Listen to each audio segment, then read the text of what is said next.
खत्म हुआ दाऊद इब्राहिम, क्या अब पीओके भी जाएगा पाकिस्तान के हाथ से? पीओके वापस लेने का भारत को मिला सुनहरा मौका। हमास स्टाइल में भारत पर हमला करने के लिए तैयार बैठे हैं 300 आतंकवादी। कश्मीर में आतंकवादी हमले के बाद इजराइल स्टाइल में पीओके पर कब्जा कर सकता है भारत। आतंकी हमले के बाद जैसे इजराइल ने कब्जा लिया गाजा, वैसे ही भारत ले सकता है पीओके। क्या अजीत डोभाल अपने जीवन काल में पीओके के अंदर तिरंगा लहराता देख पाएंगे? नमस्कार एंड वेलकम टू जी चीज। दोस्तों, आप सभी जानते हैं कि दाऊद इब्राहिम को जहर दे दिया गया है। वह इस वक्त अस्पताल में भर्ती है। उसकी जिंदगी और मौत के बीच संघर्ष जारी है। पूरी दुनिया जानती है कि अजीत डोभाल और दाऊद इब्राहिम के बीच 36 का आंकड़ा चलता है। पाकिस्तान में लगभग हर दिन कोई ना कोई भारत विरोधी आतंकवादी मारे जा रहे हैं।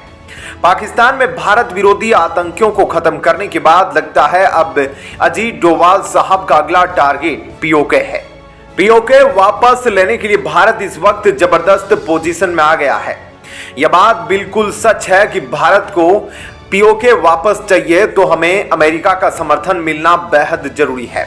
आज अमेरिका के समर्थन की बदौलत ही इजराइल पूरे गाजा पर कब्जा कर रहा है और दुनिया चुपचाप तमाशा देख रही है। वहीं दूसरी तरफ अमेरिका ताइवान में चीन को घुसने नहीं दे रहा और यूक्रेन से रूस को भगाने के लिए सैकड़ों बिलियन डॉलर फूंक चुका है। आप में से कुछ लोगों को लग रहा होगा कि पीओके वापस लेने के समय हमारा मित्र रूस हमारी मदद करेगा। अगर आप भी ऐसा ही सोचते हैं तो आप बहुत बड़ी गलतफहमी में जी रहे हैं। पीओके पर इस वक्त केवल नाम के लिए पाकिस्तान का कंट्रोल है, लेकिन उस पर असली कब्जा और धंधा चीन का चलता है। आप सभी जानते हैं कि सी पेक कॉरिडोर के लिए चीन पीओके में बम्पर इन्वेस्ट किया हुआ है। इसलिए रूस कभी भी चीन के खिलाफ जाकर पीओके में भारत की मदद नहीं करने वाला, बल्कि वह चीन के कहने पर युद्ध के समय भारत को हथियार देना भी बंद कर सकता है। यूक्रेन युद्ध के बाद रूस चीन के एहसान के नीचे दब गया है और वह सब कुछ करने के लिए तैयार है। अगर भारत को पीओके वापस चाहिए तो संयुक्त राष्ट्र और अमेरिका की मदद बेहद जरूरी है। इसके साथ ही यूरोप का मदद लेना भी जरूरी हो जाएगा, ताकि माहौल बिगड़ने पर नाटो सेना की तरफ से खड़ी हो जाए, जिसके बाद चीन और पाकिस्तान बैकफुट पर चले जाएंगे। भारत को ब्रिटेन की मदद भी आसानी से मिल जाएगी, क्योंकि वहां ऋषि सुनक की सरकार है जो हमेशा भारत के हित में खड़ी है। वे जानते हैं कि कैसे अंग्रेजों ने पाकिस्तान को भारत से अलग कर दिया, जिसके बाद अभी भी पीओके लटका हुआ है। इसी कारण निश्चित तौर पर पीओके वापस लेने में ऋषि सुनक भारत का साथ देंगे। हाल ही में खबर आई कि एलओसी के पार पाकिस्तान के कब्जे वाले कश्मीर में स्थित लॉन्च पैड पर लगभग 250 से 300 आतंकवादी जम्मू कश्मीर में घुसपैठ की फिराक में हैं। सीमा सुरक्षा बल बीएसएफ के एक शीर्ष अधिकारी ने यह जानकारी दी। इस खबर को सुनकर पूरा देश चौकन्ना हो गया है, क्योंकि जिस प्रकार हमास ने इजराइल पर हमला किया था, क्या अब उसी प्रकार ये सभी 300 आतंकवादी जम्मू कश्मीर में हमला करने की फिराक में हैं? अगर पाकिस्तान की तरफ से ऐसी हिमाकत की गई तो वह अब की बार पीओके खो देगा, क्योंकि पिछले 70 सालों से पूरी दुनिया ने कश्मीर में क्रूर आतंकी हमले होते देखे हैं।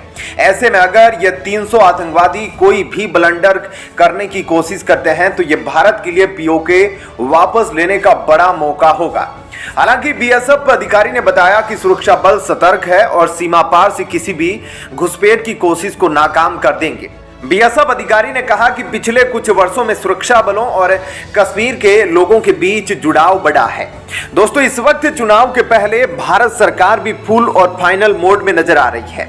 वर्तमान में खबर ने चीन और पाकिस्तान के होश उड़ा रखे हैं। हालत यह हो गई है कि भारत को मिलकर काउंटर करने की कोशिश करने वाले चीन और पाकिस्तान इस समय भारत सरकार के फैसले से बेहद हैरान है। चीन और पाकिस्तान दोनों मोदी और शाह जोड़ी को अच्छे से जानते हैं। इसी कारण अब जो बयान भारत सरकार की तरफ से सामने आ रहा है, उसे भारत के दुश्मन हल्के में लेना नहीं चाहेंगे। किसी ने उम्मीद नहीं की थी कि कभी धारा 370 कश्मीर से हटेगी। फारूक अब्दुल्ला जैसे कुछ लोगों का कहना था कि 370 हटाने के समय खून की नदियां बहेगी, लेकिन 370 हट भी गया और कुछ नहीं हुआ। यह वही लोग हैं जो बोलते हैं कि पीओके पाकिस्तान का है और उसे भारत नहीं ले पाएगा, लेकिन अब वह दिन दूर नहीं लगता जब किसी भी सुबह पीओके में तिरंगा लहरा उठेगा। दरअसल हाल ही में पीओके की भारत में वापसी को लेकर भारत के केंद्रीय गृह राज्य मंत्री निशित प्रामाणिक ने जो बयान दिया है, उसने चीन और पाकिस्तान के मन में डर पैदा कर दिया है। जहां केंद्रीय गृह राज्य मंत्री निशित प्रामाणिक ने जम्मू कश्मीर से धारा 370 को हटाने को लेकर भारत सरकार के मजबूत फैसलों में से एक बताकर पीओके के बारे में यह कहा कि एक दिन आप सुबह उठेंगे और देखेंगे कि पाक अधिकृत कश्मीर में भारतीय झंडा लहरा रहा है। अब इस बयान के बाद पाकिस्तान और चीन दोनों देशों को काफी बेचैनी होने लगी है, क्योंकि पिछले कुछ दिनों में भारत की सुप्रीम कोर्ट और भारत के गृह मंत्री अमित शाह जी द्वारा जम्मू कश्मीर के हालत को सुधारने और धारा 370 को हटाने को लेकर जो बयानबाजी सामने आई, वह पीओके को लेकर एक बड़े एक्शन की ओर इशारा कर रहे हैं। जहां अभी कुछ दिन पहले ही भारत सरकार के द्वारा धारा 370 को जम्मू कश्मीर से हटाने के फैसले को लेकर सुप्रीम कोर्ट ने फैसले का स्वागत किया और इसलिए पीओके के लिए अलग से 24 सीटें आरक्षित की गई है, जो पीओके वापस लेने के लिए भारत सरकार के संकल्प को दर्शाता है। सुप्रीम कोर्ट का फैसला चीन के लिए बड़ा झटका है।